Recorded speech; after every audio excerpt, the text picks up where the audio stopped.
Hi, this is the Seek and Prosper interview series from S&P Global. My name is Nathan Hunt. I'm joined today by Marion Amiot, who is the head of climate economics for S&P Global Ratings, and our topic today is going to be physical risks from climate change. Marion, welcome. Thank you. It's nice to be here. Marion, I'd like to start by understanding what physical climate risks look like for different countries. What does this mean? Are we talking about rising sea levels? Are we talking about the fires we saw in California and Australia? What's the shape of this? So I think there are two types of risk we're thinking about when we think about the physical risk of climate change. So on the one hand, you have chronic risk. So you mentioned sea level rise, for example. But there are also a lot of heat waves you can think about. So recently in India, right, we had quite a big one. And then there are the more acute risks. And those are more, I guess, it's more difficult to say where they happen, but they can have very strong consequences.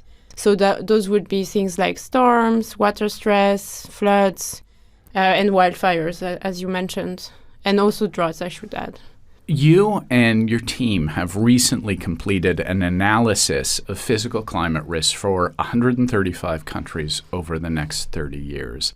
And I'm wondering, from a methodology standpoint, did you use a single climate model or did you use a range of different models? Yeah, so we thought about this in a rather simple way, I would say. So we didn't use a lot of models. So certainly for climate change pathways, so we looked at 3 different ones. We had to use some climate models. But for the rest, I would say it was more of a mapping exercise. So there are 3 things we looked at. One is just to assess where those risks will occur in the world. So that's kind of the exposure of countries to climate risk. So for this, we use data from Sustainable One True Cost, which tells us where the risk occur in different parts of the countries. Then we overlay this with the map of the country economic activity or with the population or where agriculture happens. So it tells us what is the share of wells which will be affected, for example. But then in the second step, we thought about, okay, so we know what is the exposure, but what is it going to cost, right? So we came up with this GDP at risk figure for different regions, which basically adds another layer to the exposure metric by assessing how much those risks have cost in the past. So it adds kind of a damage function to the exposure metric.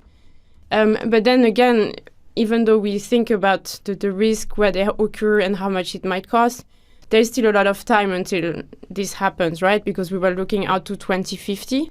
So we had to think about how countries can cope with those risks going forward. So that's why we looked at readiness of countries. And this was a bit of a separate part of the analysis where we looked at what is the economic strength of countries and their institutional profile. So that was a bit more of a qualitative analysis, I would say. I'd love to follow up on that just to get a specific example. So let's take a country like India, where the share of GDP from agriculture is still actually quite high.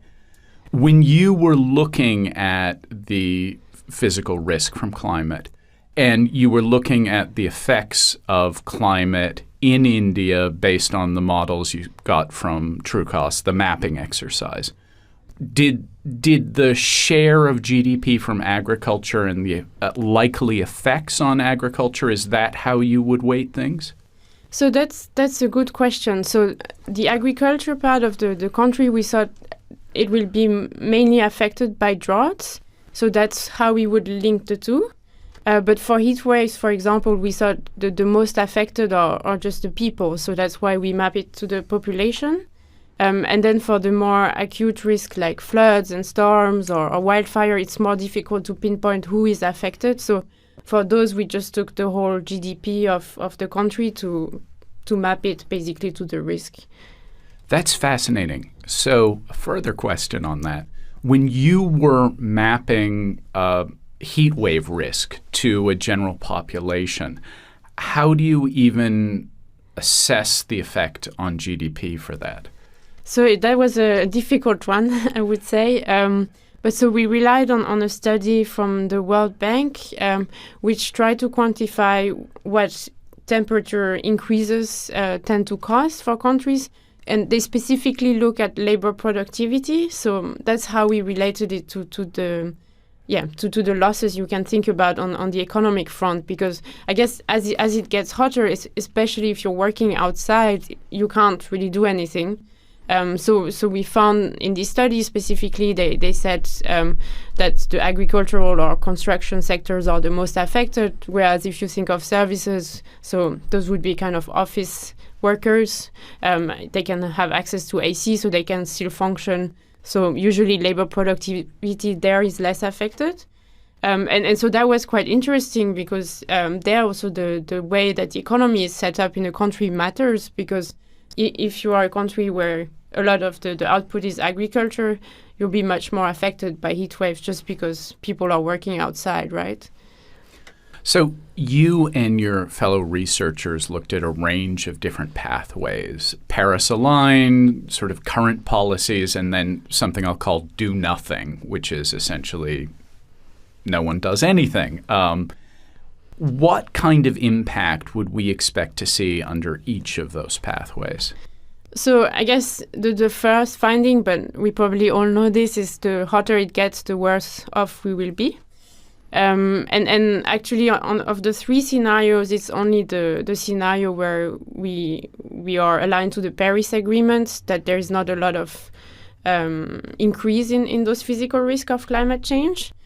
But even if we stick to our current pledges today, which is not clear because all the policies have not yet been implemented, we would still face risk to GDP by 2050 of something like 4%. So that is to say 4% of the global economy would be at risk of losses as a result of those physical risks.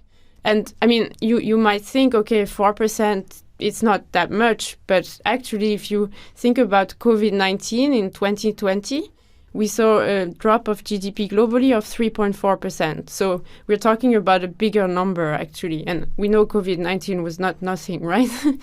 When you looked at these 135 countries around the world, were the outcomes evenly distributed globally? By which I mean, do all countries suffer equally under these?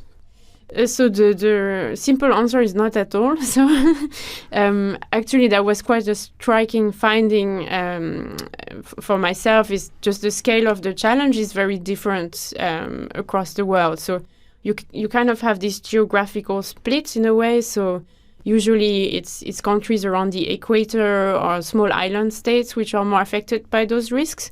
So if you think of the breakdown of the region we came up with in the study. For example, in South Asia, there is around 15% of GDP at risk of losses in 2050 under the current pledges scenario. But for Europe, it's just 1% of GDP. So you can see the difference is really large. And then it's not just the geography that is, that shows the distribution is very uneven, but also across income of countries, we see quite a big difference. So we found that low and lower middle income countries will face 3.6 times more losses than their richer peers.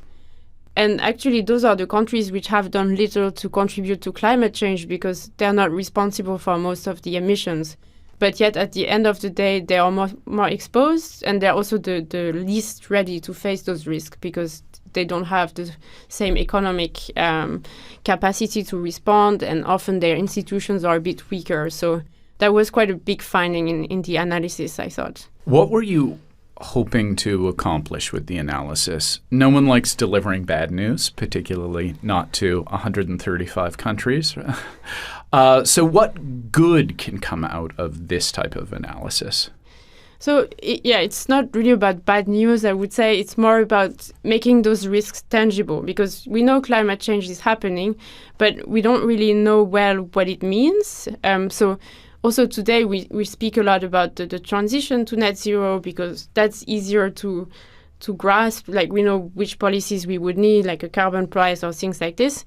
But for climate change, we know there will be all these risks, but how much will it cost? It's much more difficult to get a grasp of these things. So this study was really to understand where those risks are going to happen and what is the magnitude of the cost that it's likely to be, basically.